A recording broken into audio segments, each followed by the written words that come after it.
네, 반갑습니다. 오늘 이제 지난 시간에 이어서 법념처를 이제 마저 말씀드리면요. 말한 것처럼 이제 오개와 그 칠각지 그리고 오원 12처 사성제 이것들을 있는 그대로 보는 것, 있는 그대로 본다. 이거 이제 법념처라고 한다고 했어요. 그리고 법을 있는 그대로 우리는 법으로서 보는 것이 아니라 이걸 자기 분별로 보는 거죠.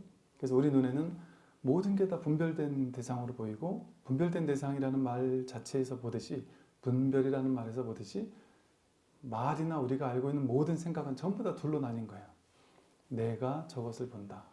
이것과 저것 서로 이렇게 분별된 어떤 대상들만을 항상 보고 있는데, 거기서 있는 그대로를 그냥 봐주는 거예요. 어차피 그러니까 이것이 갓난아기도 할 줄 아는 거죠, 그죠? 갓난아기가 자연스럽게 할 줄 아는 거. 갓난아기 모르겠습니까? 갓난아기 알죠? 이거 확인한단 말이에요. 갓난아기도 너무나도 갓난아기도 자기 살림살이로 늘 쓰고 있는 거잖아요. 이 알아차리는 능력이랄까? 이거 갓난아기에는 없냔 말이죠. 그러면 공부를 많이 한 어떤 똑똑한 뭐 이런 분들은 더 잘 알아차리고 우리는 더 못 알아차리나요? 아니죠. 분별로 따지면 공부 많이 한 분들은 더 정교하게 알아차리겠죠. 본래 우리가 가지고 있는 이 자각의 능력, 알아차리는 이것은 모두에게 본래부터 가져진 거 아니에요. 우리 모두가 가지고 있는 그냥 고유한 본래부터 늘 우리가 쓰고 있는 그게 우리의 진짜 살림살인 거예요. 그러니까 이 진짜 태어날 때부터 부모님 뱃속에서 태어날 때부터 본래 가지고 있었던, 근데 뭐 부모님 뱃속에서 가지고 있다고 말할 수가 없어요. 어떤 이 존재라는 어떤 자아가 이렇게 있는 게 아니니까. 근데 왠지 모르겠어요. 이게 어디서 일어나는지도 모르겠어요. 안 그렇나요? 여러분, 이 알아차림이 나에게 있는 건지 내가 하는 건지 이게 귀가 하는 건지 눈이 하는 건지 뭐 머리가 하는 건지 알 수 없단 말이에요. 어디서 일어나는 건지도 알 수 없어요. 위치도 알 수 없어요. 내 안인지 밖인지도 알 수 없어요. 이것이 어디에 있는 건지 뭔지 도대체 알 수가 없어요. 그런데 분명한 것은 그냥 이렇게 명백하다는 사실, 명백하게 알아차리고 있잖아요. 이렇게 명백하게 드러나고 있다는 이 진실, 이거는 어쩔 수가 없는 진실이란 말이죠. 우리는 보통 내 눈이 바깥에 있는 것을 본다 이래요. 그래서 내가 눈을 가지고 바깥에 소나무도 보고 유리창도 보고 카메라도 보고 사람들도 본다 이렇게 생각하잖아요. 근데 그거는 이제 태어나서 만들어진 분별의 능력이잖아요. 근데 갓난아기도 보긴 보죠. 갓난아기도 보긴 보는데 갓난아기는 그런 이렇다 저렇다 하는 분별은 없겠죠. 그냥 봄이 있습니다. 본다라는 이 자각, 이 사실, 이것이 있어요. 그건 처음부터 타고난 능력이라 그랬잖아요. 그죠? 본래부터 우리가 가지고 있는 훼손될 수 없는 능력이잖아요. 이것은 내가 눈 봉사가 돼도 훼손될 수 없어요. 귀가 먹어도 소리는 못 듣겠지만 소리를 듣지 못한다는 그 사실은 알고 있단 말이에요. 안 들리는 거나라는 그것이 명백하단 말이죠. 이와 같이 이건 그냥 본래 가지고 있는 능력이거든요. 우리 본래 것. 그래서 태어나가지고 지금까지 분별하면서 키워온 분별 의식의 힘, 의식이 많이 쌓여있던 이 분별이 식이 증장한다 그래요. 이 분별심이 증장된 이거를 주인으로 알고 살아왔는데, 이 마음 공부라는 건 뭐냐면 그거를 내려놓고, 왜냐하면 그 분별은 옳을 수도 있고 틀릴 수도 있으니까. 분별은 옳을 수도 있고 틀릴 수도 있잖아요. 난 이게 좋아, 저건 싫어 이랬는데 나중에 보니까 이 사람에게는 오히려 이게 더 좋은 걸 수도 있잖아요. 세용지 말한 말처럼 알 수 없는 것 투성이지 않나요? 우리 인생은? 근데 우리는 정말 오만하게도 자기가 자기에게 다 안다고 생각해요. 내 인생은 회사에서 성공해야 돼, 진급해야 돼, 이렇게 생각해요. 근데 그 사람이 진급해야 되는지 어찌 알겠어요? 그 사람은 나가서 딴 일 하는 게 더 잘 맞을 수도 있어요. 여기서는 뭔가 삶의 또 지혜를 수확하기 위해 잠시 여기 와 있는 걸 수도 있어요. 근데 내가 이걸 고정지어서 내가 이 회사에 있고 이 회사에서 진급을 하는 자아로 바뀌어야 돼, 능력 없던 내가 능력이 있어서 인정받는 나로 바뀌어야 돼. 이런 어떤 자기를 자꾸 강화시켜서 그 생각을 믿는 거잖아요. 나는 여기서 진급해야 돼 하는 그 생각을 믿는 거잖아요. 근데 그게 진실인지 알 수 없죠. 뭐가 자기를 도와주는 건지 알 수 없죠. 전혀 알 수 없는데도 우리는 자기가 살아왔던 삶의 경험에 비추어서 지금까지 살면서 이게 좋았다 하니까 이거를 집착하고 그렇게 돼야 되라고 믿는 거죠. 집착하는 거죠. 근데 그렇게 돼야 되는지 아닌지는 아무도 알 수 없어요. 여러분, 그 부모님인데도 불구하고 내 자식이 엄마, 나 어느 대학 가는 게 좋을까? 무슨 과 가는 게 좋을까? 나 무슨 직업 가진 게 좋을까? 이러면 명백하게 알려줄 수 있는 사람 있습니까? 완전 점장인 것처럼 뭔가 명백하게 훤히 알려줄 수 있는 사람이 있냔 말이죠. 없습니다. 알 수 없어요. 알 수 없어요. 그러면 이제 불안한 거예요, 사람들은. 왜 알 수 없으니까. 뭔가 선명해야 되니까. 뭔가 빨리 결정을 내려야 되니까. 자식이 뭔가 답을 줘야 될 것 같으니까. 그러니까 부모도 모르고 자식도 몰라요. 그러니까 이건 우리 문제 상황이다. 남들은 봐라. 뭔가 목표가 분명하잖아. 그리고 딱 가야 될 길이 정해져 있잖아. 근데 우리는 뭐냐 이거. 정해져 있는 것도 없고 뭘 해야 될지도 모르고 우리는 바보 아니야. 이렇게 망상을 피운단 말이에요. 그게 아니고 이런 생각을 너무 과하게 믿다 보면 어떤 일이 생기냐면요. 강박장애가 생겨요. 그래서 이런 강박장애 있는 분들이 뭔 얘기를 하시냐면 선생님 저는요. 그 강박장애가 점점 커지다 보니까 나중에는 자기가 생각하는 완벽한 뭔가 딱 정해진 일이 벌어져야만 된다고 느껴요. 그러다 보니까 이게 나중에는 어느 정도의 강박이 오느냐면 내가 어떤 회사에서 어떤 일을 도전해야 된다. 그럼 그것은 아무 때나 하면 안 되는 거예요. 날짜가 자기가 좋아하는 날짜여야 되는 거예요. 딱 좋아하는 날짜에 뭔가 그게 딱 떨어지면 뭔가 이렇게 딱 떨어진 느낌이 들어서 뭔가 통쾌하다는 거예요. 그리고 그날 날씨가 나쁘면 안 되는 거예요. 그날 날씨도 딱 받쳐줘야지 딱 떨어져야 된다고 이렇게 느끼는 거예요. 세상은 정해질 수가 없죠. 단 한순간도 정해질 수가 없죠. 단 한 가지도 명백하게 선명하게 뚜렷할 수가 없죠. 이 세상은 완벽하게 불확실합니다. 확실한 건 하나도 없죠. 불확실함이 진실이에요. 인연 따라 계속 끊임없이 변하니까 변하는데 변하는 건 중중무진 연기로서 무궁무진한 연기법이 어떻게 표현할지 모른단 말이에요. 우리는. 그럼 모르는 게 정상이라니까요. 모르는 게 지혜로운 거라니까요. 알려고 하는 게 어디서 근 거예요. 알려고 하면 죽을 때까지 괴로울 거예요. 알려고 하면. 왜 그럴까요? 알 수 없으니까. 놀랍게도 알 수 없습니다. 이 세상을 어마어마하게 연구해가지고 내 인생에 어떤 일이 벌어질지를 인공지능 컴퓨터에다가 엄청나게 정보 데이터를 집어넣는다고 해서 그 엄청난 컴퓨터가 1분 뒤에 한 달 뒤에 내 인생에 어떤 일이 벌어질지를 맞출 수 있을까요? 그게 그 생각만 없으면 내 인생은 이렇게 돼야 되고 저렇게 돼야 돼. 오늘은 이런 날이래야 돼. 내일은 저런 날이래야 돼 하는 그 생각만 없으면 아무 문제가 없어요. 그런데 문제가 없어 문제가 없는 게 아니라 불확실하고 정해지지 않았다라는 것에서 편해지는 거예요. 모른다라는 사실에서 너무나 편해지는 거예요. 이게 진짜 자유로움입니다. 내가 원하는 인생을 딱 정해놓고 그것대로 되면 행복, 안 되면 불행. 그것대로 착착 되면 뭔가 정상인 것 같고 그것대로 안 되면 뭔가 비정상인 것 같은 그런 망상. 그 망상을 따라가면 괴로워 죽겠단 말이에요.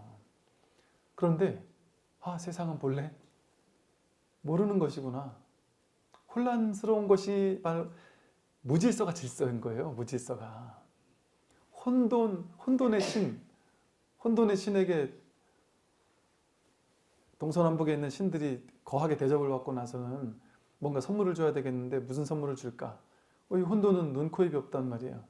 근데 이 동서남북에 있는 신들이 혼돈의 신에게 눈, 코, 입을 구멍을 뚫어주자마자 혼돈의 신은 죽었다 이러잖아요. 질서를 부여하는 것은 그것을 죽이는 일이에요. 여러분 인생에 명확한 목표를 설정해서 그것대로 해야 돼. 그것대로 가야 돼. 나는 알고 내가 아는 대로 인생은 펼쳐져야 돼라고 생각하는 거 그게 자기를 죽이는 일이에요. 진짜 살아있는 생생한 이 생명을 죽이고 다 죽어있는 그 분별을 쫓아다니는 거예요.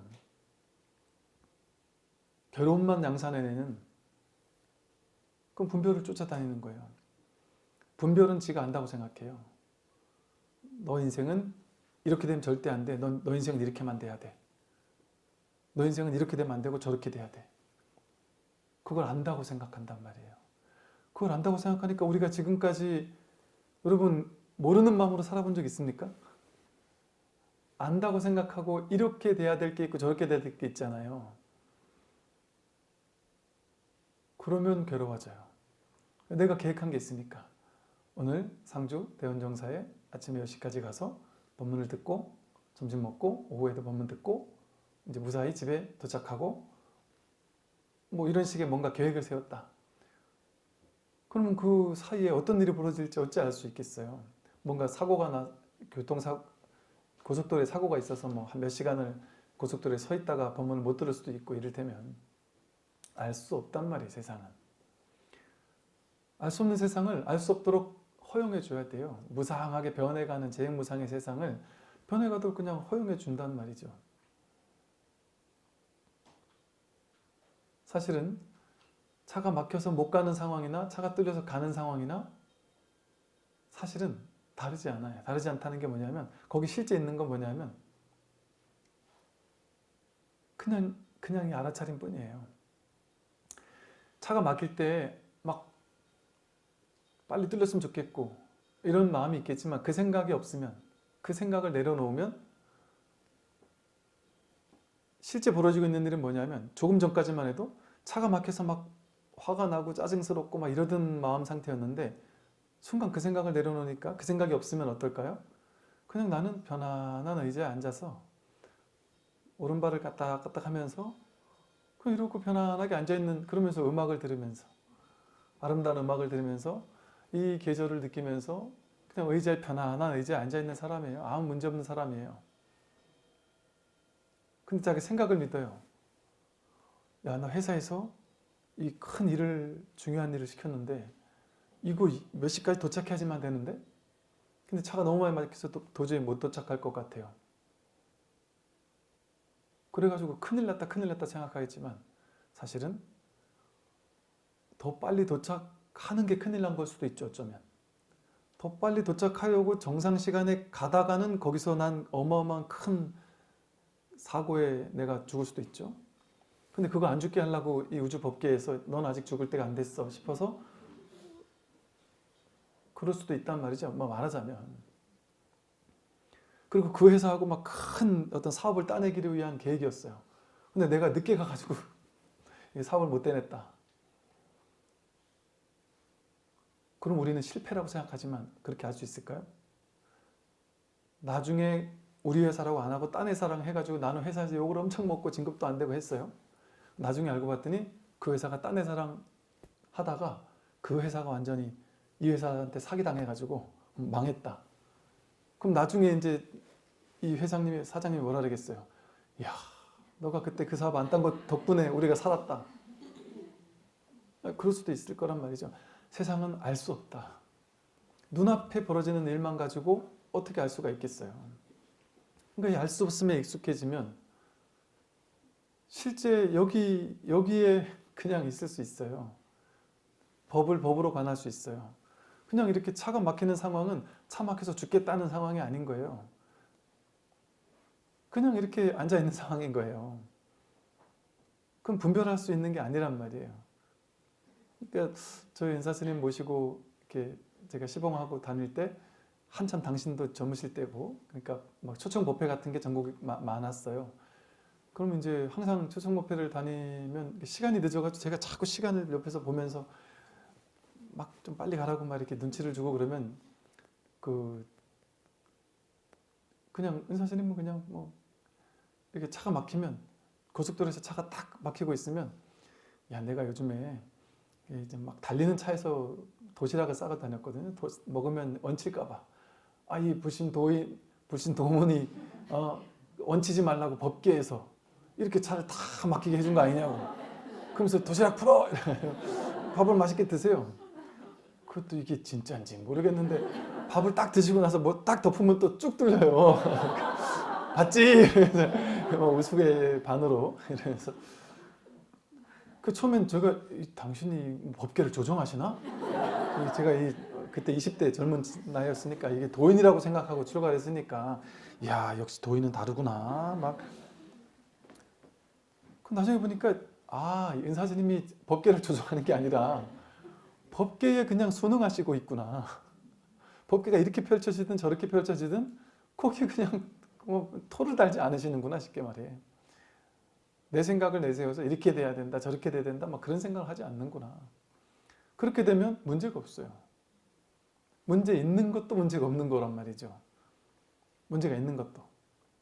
지금은 문제처럼 보이지만 그 나중에 문제가 아닐 수도 있고 또 그게 문제였다 할지라도 그 문제를 통해 내 큰 업장 하나 소멸시켰을 수도 있고 힘든 일을 겪는 걸 통해서 그죠? 그러니까 이렇게 생각하면 어때요? 그러니까 쉽게 말해 여러분이 자식이 사위나 며느리감을 데리고 올 건데 이게 막 그냥 저놈이 어떤 사람 될 걸까? 우리 집안에 사위 며느리 누가 될 거냐에 따라서 우리 집안에 정말 성패가 좌우될 것 같고 막 자식이 불행해질 것 같기도 하고 막 그런 압박감을 가지고 있으면 되게 긴장한단 말이에요. 그런데 인연은 우리는 좋은 사람을 만나야 되는 게 아니에요. 그러면 이 지구별의 80억 인구 가운데 몇 명이 결혼에 성공할까요? 결혼에 성공하는 사람 많지 않을걸요 아마? 진짜 좋은 사람, 이상적인 좋은 사람을 만나야 되는 게 정상이라면 안 그렇다니까요. 우리는 정말 좋은 사람을 만나야 되는 게 아니라 자기와 인연이 맞는 사람을 만나야 되는 거예요. 인연이 남편인 사람을 만나고 인연이 아내인 사람을 만나야 되는 거지 좋은 사람을 만나야 되는 게 아니에요. 그게 자기를 위해서 좋은 거죠. 왜냐하면 모든 게 완벽했으면 좋겠는데 싶지만 불완전하고 불확실하고 이런 사람을 만나서 함께 어떻게 성장하고 함께 커가고 하면서 뭔가 배워갈 수도 있고요. 또 함께 고통스럽고 괴로워하는 걸 통해서 업장을 소멸할 수도 있고요. 함께 업장을 소멸하겠다고 약속하고 이 땅에 온 커플일 수 있단 말이에요. 부처님 경전에 그래 나오거든요. 부처님께서 어디에 태어날까를 당신이 다 계획해서 태어났다 그러시잖아요. 그래서 인도의 어떤 카필라국에 태어나고 거기서 부처님은 그 교화를 하시는 그 능력이 탁월하시죠. 모든 중생들의 높고 낮은 모든 계층의 모든 사람들을 다 교화할 수 있으세요.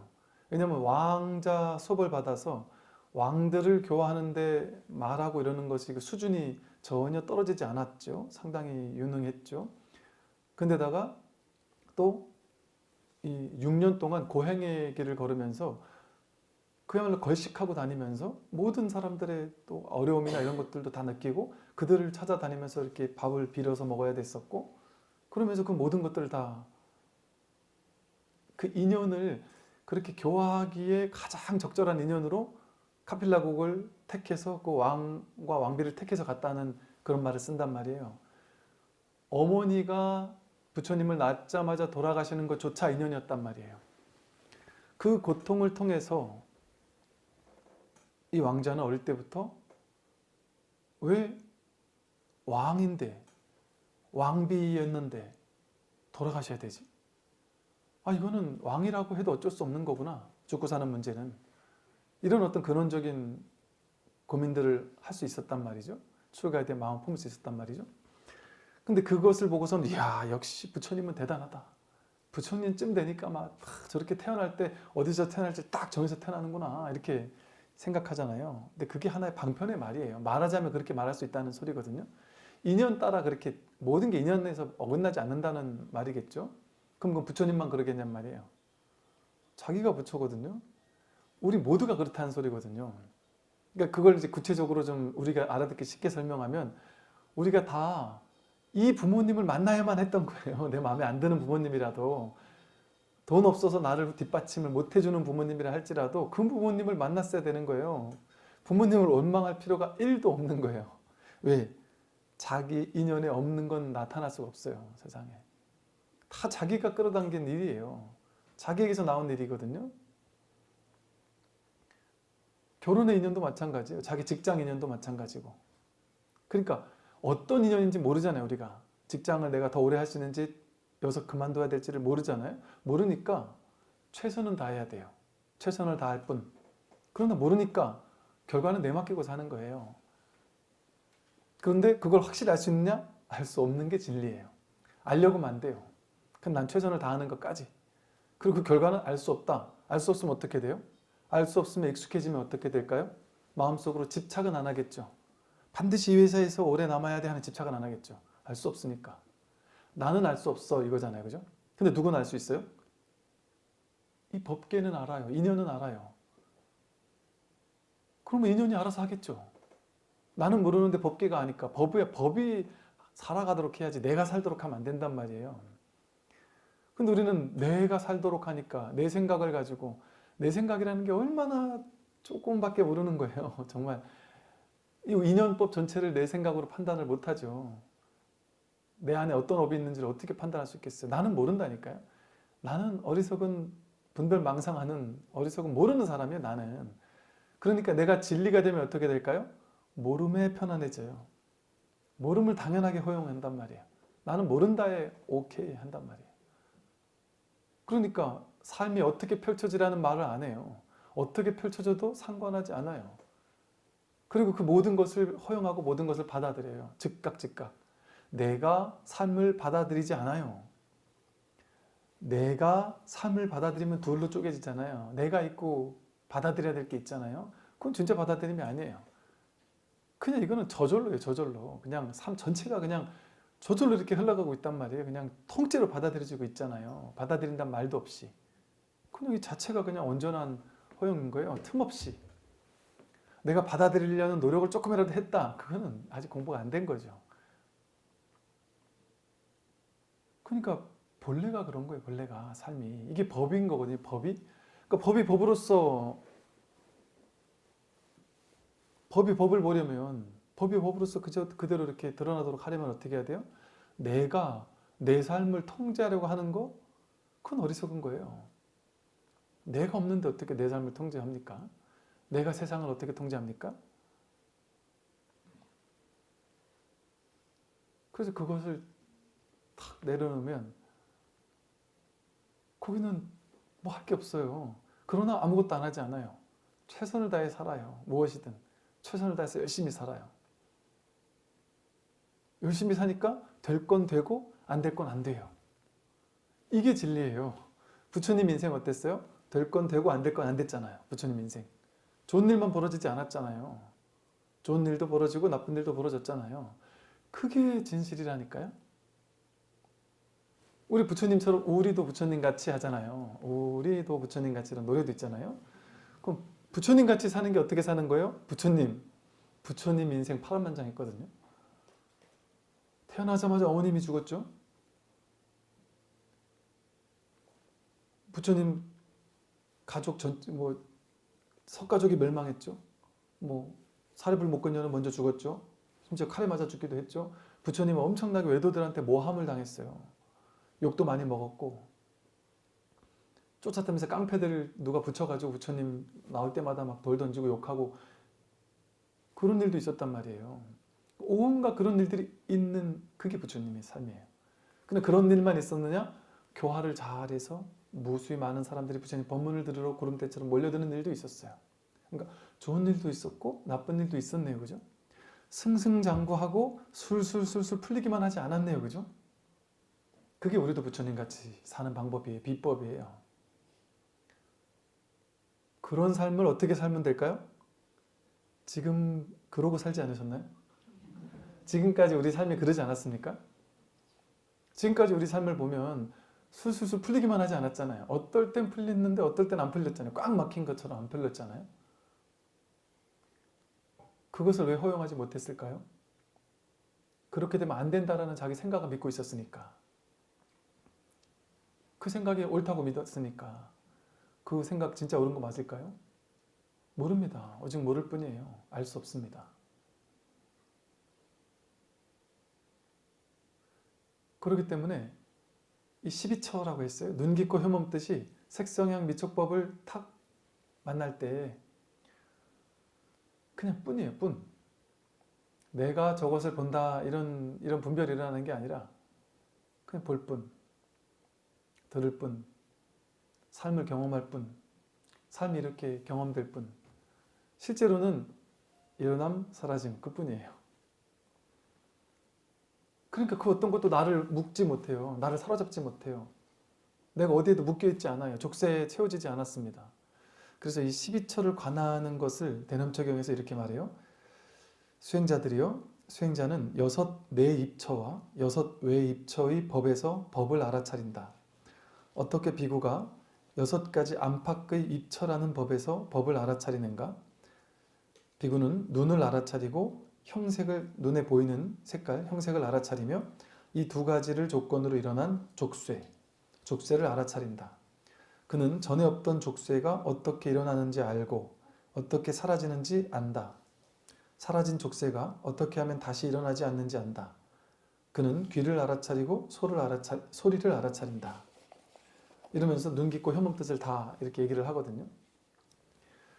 눈으로 무언가를 보고 나서 여기 족쇄가 채워진단 말이에요.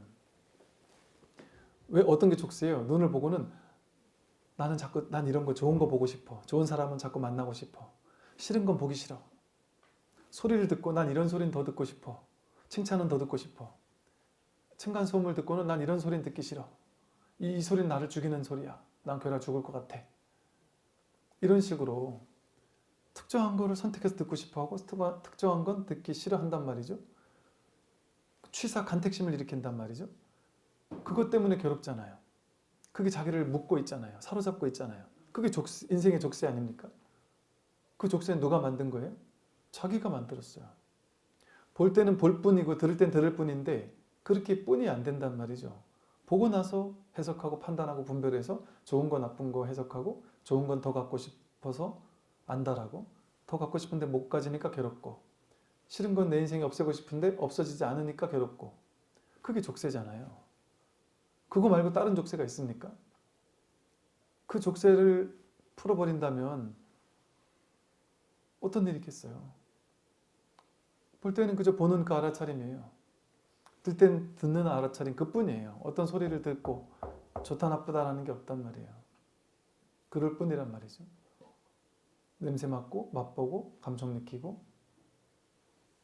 생각 일어나고 사라지고, 이렇게 12처를 있는 그대로.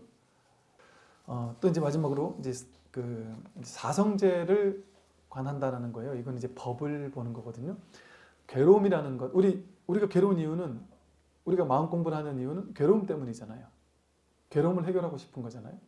그러면 사성제를 있는 그대로 통찰해서 법의 안목이 생긴다는 건 뭐냐면, 괴로움이 진짠가? 괴로움의 문제, 늙고 병들고 죽는다는 걸 대표되는 사고팔고라는 이 괴로움의 문제, 이것이 진짜인지를 깨달아야 된단 말이에요. 그런데 괴로움을 해결하는 방법이 세상에서는 전부 다 이거 해봐라 저거 해봐라, 염불해라 독경해라, 아니면 뭐 기도해라, 아니면 신께 부탁해라, 뭐 해라 이렇게 방법이 있잖아요. 그런데 이 불교에서의 괴로움을 해결하는 방법은, 사성제에서 뭐라고 하느냐, 사성제가 모든 불교를 포섭한다 그러거든요. 부처님의 모든 가르침을 포섭한다 그래요. 사성제에서는 뭐라고 하느냐면, 첫 번째가 고성제예요. 괴롭다고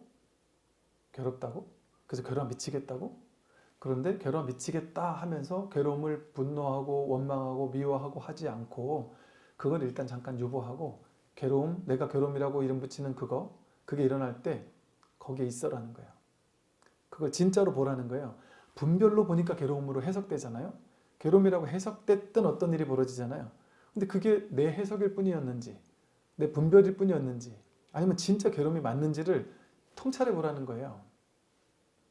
그래서 괴로움이 있을 때 괴로움을 피해 도망가려고 하는 것은 괴로움을 더 강화시키는 일이에요. 왜냐하면 괴로움을 볼 때 괴로움을 피해 도망가야 되라는 의식이 크면 클수록 괴로움은 도망쳐야 될 것, 이 괴로움의 어떤 의미를 강력하게 부여한 거잖아요. 내가. 즉 괴로움이라는 어떤 대상에 강력한 괴로움이라는 의미를 내가 부여해 가지고 거기에 내가 도리어 집어삼킨단 말이죠.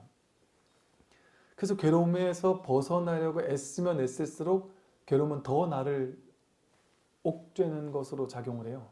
더 큰 족쇄가 돼버려요. 뭐든지 마찬가지예요. 다이어트 하겠다.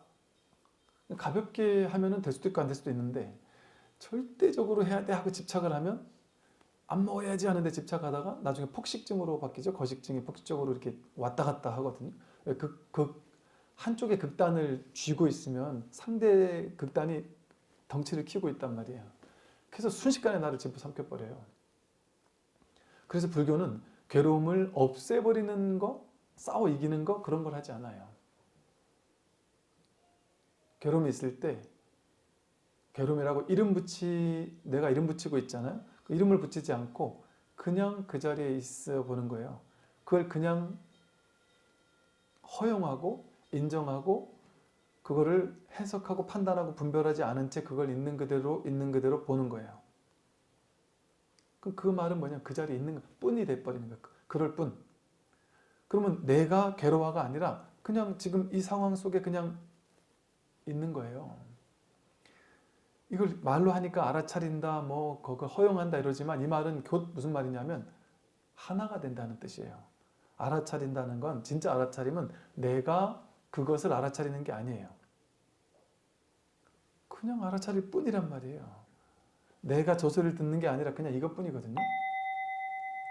그러듯이 내가 괴로움을 알아차린다 이러는 게 아니에요. 그건 다 분별이에요. 어떤 일이 벌어졌을 때 거기에 그냥 있어 보는 거야. 거기 그냥 있으면 이걸 괴로움이다라고 해석하기 이전에 그냥 그 속에 그냥 온전히 있게 된단 말이에요. 그걸 있는 그대로 허용하고 저절로 통찰하면서 저절로 알아차리면서 그게 괴로움이라는 성스러운 진리가 되거든요. 괴로움이라는 게 없으면 우리는 괴로움에서 벗어나겠다는 생각을 할 수가 없어요. 그래서 모든 괴로움이 오는 것은 성스러운 진리로서 옵니다. 그러니까 부처님 사성제가 불교의 모든 핵심이라고 하잖아요. 근데 사성제에서 첫 번째 고성제라 그랬단 말이에요. 그러니까 진리가 뭐냐? 첫 번째 사성제가 진리다. 불교를 전부 다 한마디로 말하면 뭐냐? 사성제다. 근데 그 첫 번째가 뭐냐? 고성제다.